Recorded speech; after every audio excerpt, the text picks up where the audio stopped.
Hello everyone, back again. Today I'm going to cover with you the game modes of Bytekin Showdown. So I have them listed here. We're going over each one of them. An overview, I think some of them was going to require their own video. They're going to be a little bit more complex. But I want to go a little bit on each mode and what did they cover, why did I create them. So first one player mode. Fight the glitched, the corrupted Bytekins to free them. Train, get familiar with game mechanics, test your sets and strategies. So in the one player mode is when you select the league and go straight on to battle on an NPC. So we can go here and show you. So one player mode is basically a training session, a simulation of a real battle. So you come here and select the leagues, the predetermined leagues that we have, nanocore, kilocore, gigacore. So when you select one of them, you're going to show here the predetermined stats of each league. So as you change it, and these status are not related to the status of your Bytekin. So I have here my profile page. So my Bytekin has this status here, the base ones, right? And these status are not related to one player mode, versus mode, ranked. They're related to PvE, which I'm going to cover later. So when you select a league, these are going to be your stats when you enter the battle. So this was created, these leagues were created because then you don't need to grind stats for your Bytekin in order to play PvP. And then two players can join with the same stats, and then what's going to determine who is the best battler and the best fighter will be who designed the best set, who has the better strategy, the way that they play, not who is stronger, right? Because if player one is going to fight player two, and then they have way more stats, they're going to hit much harder, they're going to block everything, they're going to trigger exploits and breaches much more, they have a lot of HP to tank hits. So this is not really a demonstration of skill, it's just a demonstration of who is stronger. So that's why the leagues are here. So they have different tiers, so you can see here that's going to be different the way that they're going to battle and interact. Next, you're going to select the arena, so mainly the background where you're going to fight. Currently, the arena doesn't change anything in the battle, so it doesn't impact stats, mechanics, or anything. It's just like a pretty place for you to fight. Random protocol can be applied to every single mode, right? It's a way to play related to the modes that you're going to select here. So random protocol means that if you're going to enable this, the game is going to create a set of skills and protocols and select the upgrades for you, and then you go in battle with it. And when you challenge someone for random protocol battle, they are also going to have assigned a random set for them. So this is mostly for if you don't want to spend time set building, just want to go straight for the action, you can go with this option of random protocol, because then everything is built for you. The system tried the best to build a balanced set of skills and protocols, but this is also related to luck. So as you get more familiar with the mechanics and protocols and skills, you'll get more familiar with set building, and you can come up with better sets that fits better your way of playing. So if you don't want that, you can select the sets that you have already built. And here for one player, you have the difficulty of the NPC they're going to fight. So easy, normal, hard, and extreme.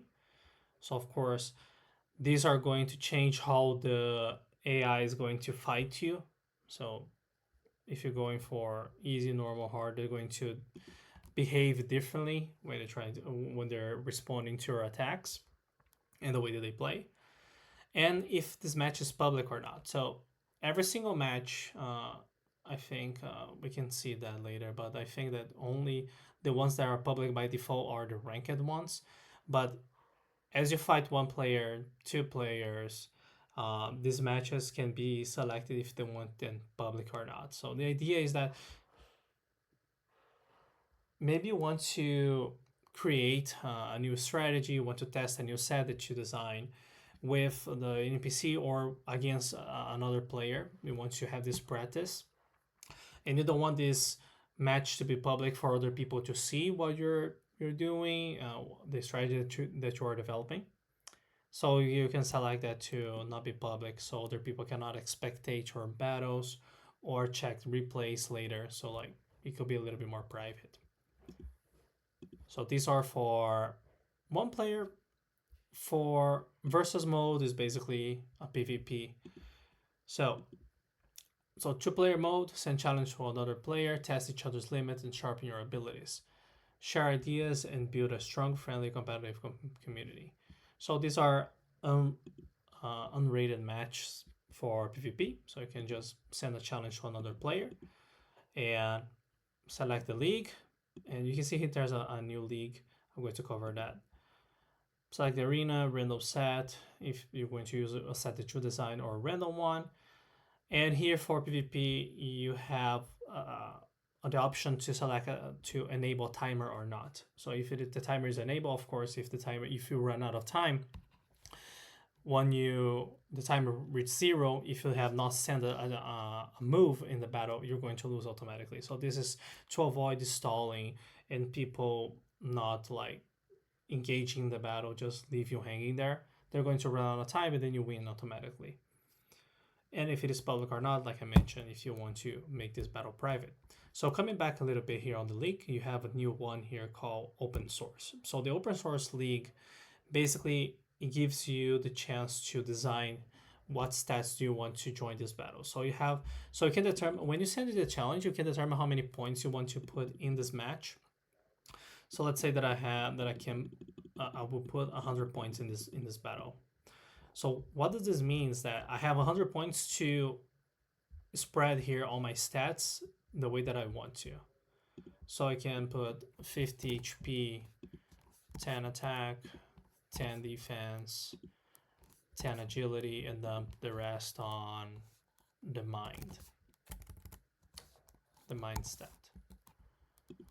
So then you have all these points to distribute in stats, and you can, and this adds another layer of strategy when you are in the battle, because not only you have designed your own set, now you're designing the stats that you're going to join the battle. So you have 100 points and you can add more points as you need it or less, and then you have this strategy selection for the open source.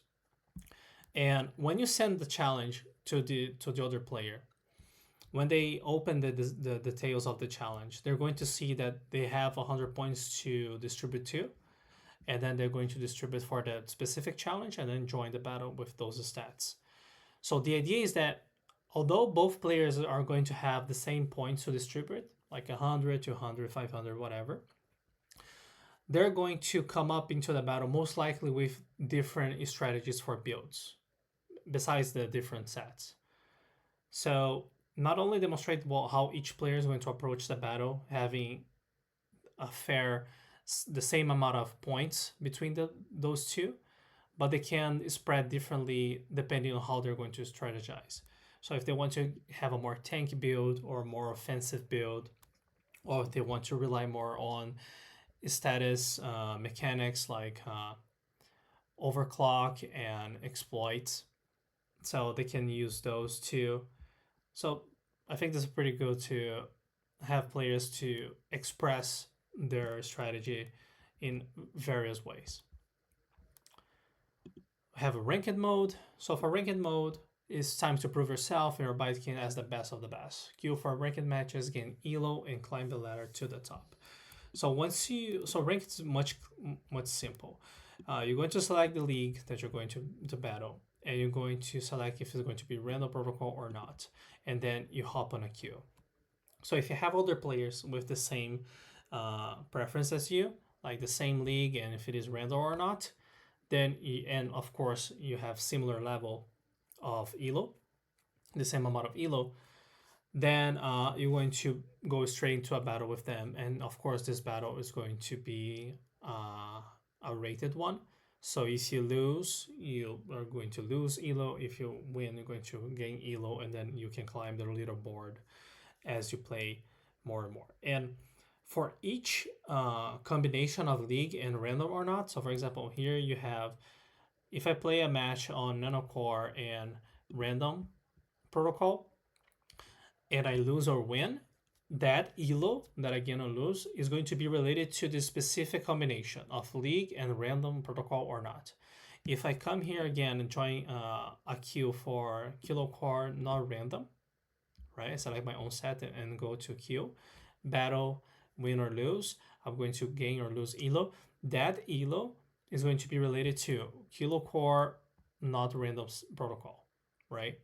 So this is good. So a single player can have multiple rankings and multiple ratings of elo, because as the league changes, if it is random or not, the strategy changes, the way that you battle changes, and and as you play, you may realize that you play better with random sets, so you're better in improvising, or not as great in random sets. You play better with your own sets, so you are better in designing your own strategy with your sets of skills and protocols and upgrades. So I think it's a way to demonstrate, like, and for you to see how, like, what is the best way that you adapt and where you thrive. And last but not least, the PvE. So PvE mode is when you explore the synthetic sectors, defeat the synthetics, and collect byte points to improve your Bytekin. So PvE is when here's where you're going to use the status of your Bytekin. So these are the status of my Bytekin currently. And when you enter a sector, is going to be determined by the level of difficulty. So as these escalate more, the synthetics that you're going to find are going to be stronger, and they're going to be harder to defeat. So they're going to be smarter when it comes to deciding the moves they're going to use and how they're going to counter you. And as you defeat them, you're going to convert their data into byte points, and then you can use these byte points to increase the status of your Bytekin. So as your battle, you're going to collect these byte points, use these byte points to get stronger. So as you are evolving, getting stronger, you're going to explore other sectors, fighting stronger synthetics, getting more points, and getting stronger. So as you can see, it escalates. And the more that you defeat certain synthetics, this also is going to be show in the leaderboards for PvE. But I think I'm going to do a video on PvE because there's more points to cover, and I think it deserves their own video. I think that's it. I think that I need to show you one more thing. Let me just check this. All right. So one last thing that I want to show you regarding the game modes is when you receive a challenge. So here in my profile, I receive a challenge from another player. So it's going to be shown here on the list of battles that you have currently. So we have a pending challenge. So this is my opponent, the mode, the league, and have all the information here. So when I try to accept or reject, it's going to show here the details of that challenge. So the league is open source. The arena is the Cyber City. It is a public match, so anyone can join to spectate the battle or to watch the replay later. And it has a timer. So when I join the battle, the timer is going to start, and I have a specific amount of time to send my moves. If I don't do that in the timer run out, I lose automatically. So as I mentioned before, the open source thing. So this challenge is for open source, and the available points for this challenge is 24 points. So I don't know what my opponent spread their points in their stats. So I don't know their build they're going for in this challenge. I only know that they use 24 points, and I have 24 points to use as well. So for example, I can put 10 HP, and I want to be hyper aggressive. I want to put everything else on attack. So I already use all the points that I have for this challenge. I can select my set because this is not a random protocol battle, and then I can just accept. And when I do, I just jump straight to the battle. So I don't know what set they use. I don't know their stats, I don't know their status spread, so I'm going to show here. I'm going to discover this as I battle. I select the moves and I take my decisions here. And as you can see on the top, there's a timer. So I cannot just see it on this page without doing anything. Otherwise I will lose automatically. And as I mentioned before also, timers are for ranked matches. The matches are automatically public and has timers automatically too. So in ranked matches, the players need to be aware that they are battling, and if they don't do anything, they lose automatically as well, losing elo in the process. If they withdraw also from the battle, they're also are going to lose automatically. So when I come here to my profile, I see that I have a battle that is going on. If I forfeit, if it is a ranked match, I'm going to lose elo as well, and also this counts as a loss. So that's it. These are the game modes that I want to discuss today. I want to do a dedicated video to PvE. I think it deserves, since there's more things to cover on that. And I want to do more videos covering other aspects of the game, putting out as much content for this as I can. And feel free to join the game to battle and uh, join the community on Discord, or just leave a comment or anything. Reach out to me if you want to give it a try. I'll be glad to help you. That's it for now. Thank you for watching and have a great day.